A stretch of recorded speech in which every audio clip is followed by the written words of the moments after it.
시청자 여러분 안녕하십니까? 여러분의 경제적 통찰력을 길러주는 경제아카데미입니다. 지금부터 오늘의 경제아카데미 방송을 시작하겠습니다. 오늘은 2020년 6월 8일 한국경제신문 출간 머니.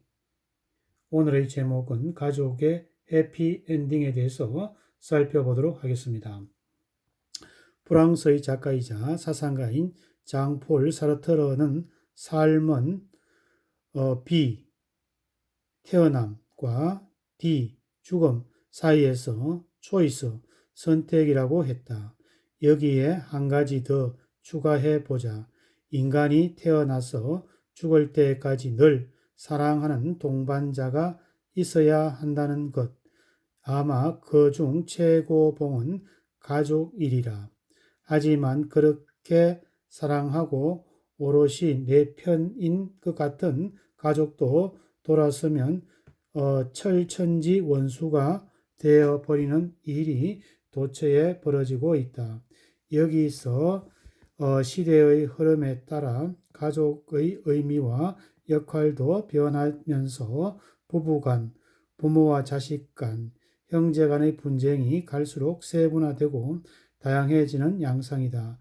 그렇다면 영화처럼 꿈꾸는 가족의 해피엔딩 시나리오는 어떻게 적어 나가야 할까? 환경머니가 행복한 가족을 위한 재무 설계, 상속, 노인 복지와 커뮤니티 활성화에 대한 고민을 풀어봤다. 행복의 시작과 끝은 가족이다. 혀와 이빨, 치아는 다른 무엇보다도 서로 가깝다. 그러나 이는 언제고 혀에 상처를 낼 수 있다. 가족에 대한 폴라니족, 서아프리카에서 중앙아프리카에 이르는 넓은 지역에 흩어져 사는 이슬람 민족의 자문이다. 한없이 가깝고 그래서 또 매섭게 부딪히는 예정의 이름, 가족. 지금 우리에게 가족이란 무엇일까? 행복하자. 우리가 행복하자. 아프지 말고 아프지 말고. 노래 양화대교에서. 우리나라의 1인당 국민소득은 3만 달러 시대에 들었었지만 행복지수는 여전히 묘연하다.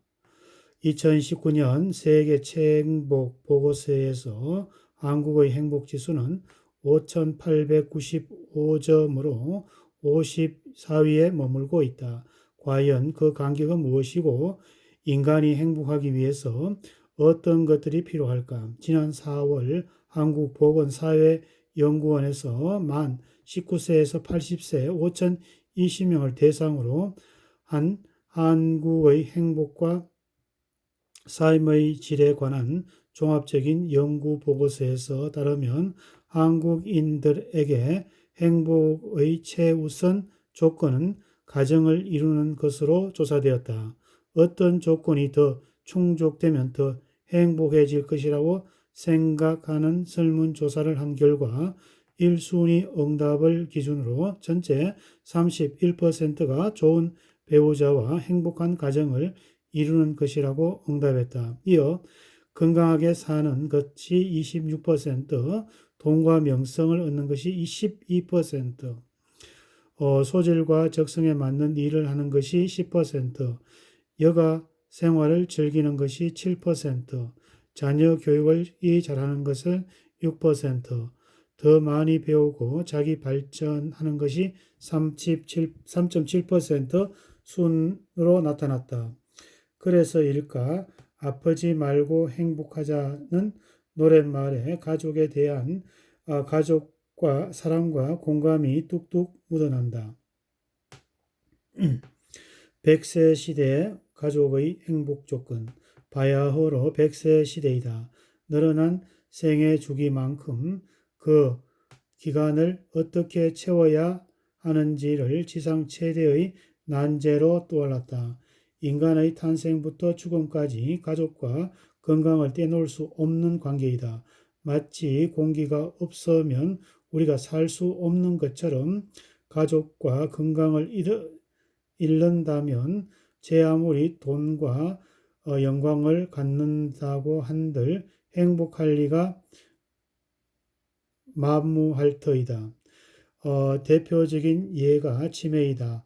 흔히 치매는 환자보다 가족이 더 큰 아픈 병이라고 불린다. 실제로 치매 환자인 부모를 모시고 사는 중년 남녀가 우울 증상을 보여야 할 가능성은 치매 환자가 없는 사람보다 1.7배 높은 것으로 밝혀졌다. 특히 거의 매일 죽음에 대해 생각하는 비율은 가족 중에 치매 환자가 있으면 없는 것보다 7배 이상 높았다.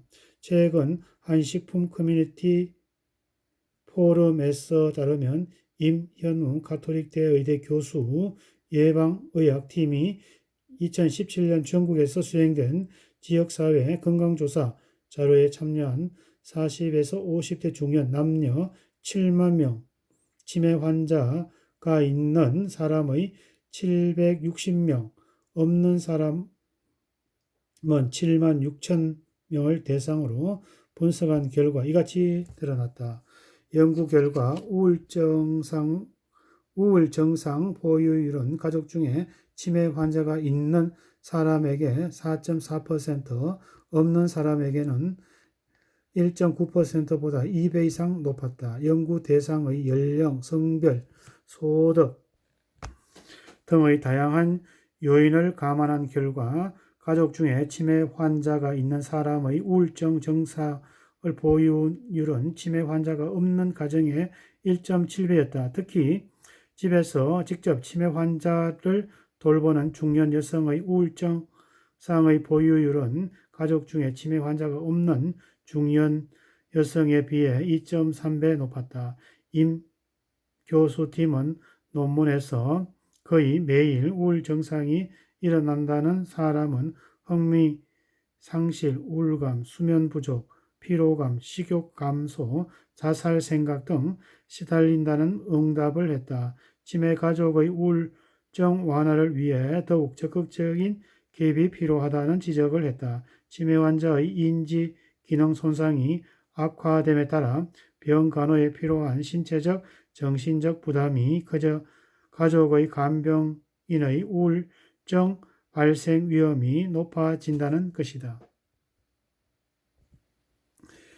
이와 달리 점점 더 전통적인 부모의 부양에 대한 의무가 흐려지고 1인 가구, 핵가족의 가속도는 상황은 치매 간병에 대한 가족 분쟁은 앞으로 늘어날 전망이다. 전문가들은 이에 대해 정부나 지방자치단체의 관련 복지 지원은 물론 각자의 생의 설계에 필요하고 강조했다. 생애 설계란 가족이 앞으로 살아갈 길을 미리 가보는 것이다. 미리 준비할 자산 관리에 여유가 생기고 실수와 분쟁이 줄을 수 있기 때문이다. 상속, 증여, 신탁 등 철저한 재무 설계가 필요하다. 비단 건강이 가족 행복의 1순위일지라도 금전적인 여유도 없는 선 안 될 일이다. 2019년 가족의 복지 패널 기초 분석 보고서에 따르면 가족 관계와 건강 만족도가 가족 소득과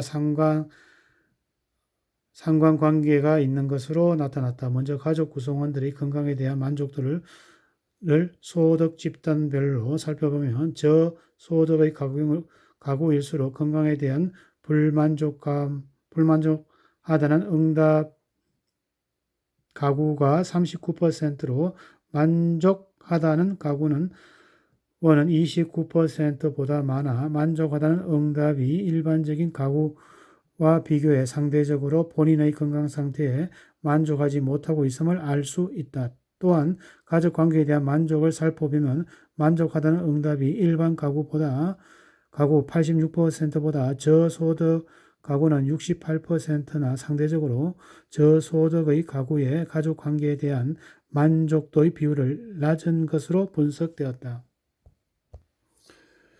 저소득 가구에는 가족관계에 만족하지 못한다는 응답한 비율이 또한 7%로 나타나 일반 가구 1.9%보다 높음을 알 수 있다. 아울러 늘어나는 가족 간의 상속 분쟁도 가족 행복의 걸림돌로 작용되고 있다. 초고령화로 인한 부부와 함께 사는 기간은 과거에 비해 훨씬 늘었다.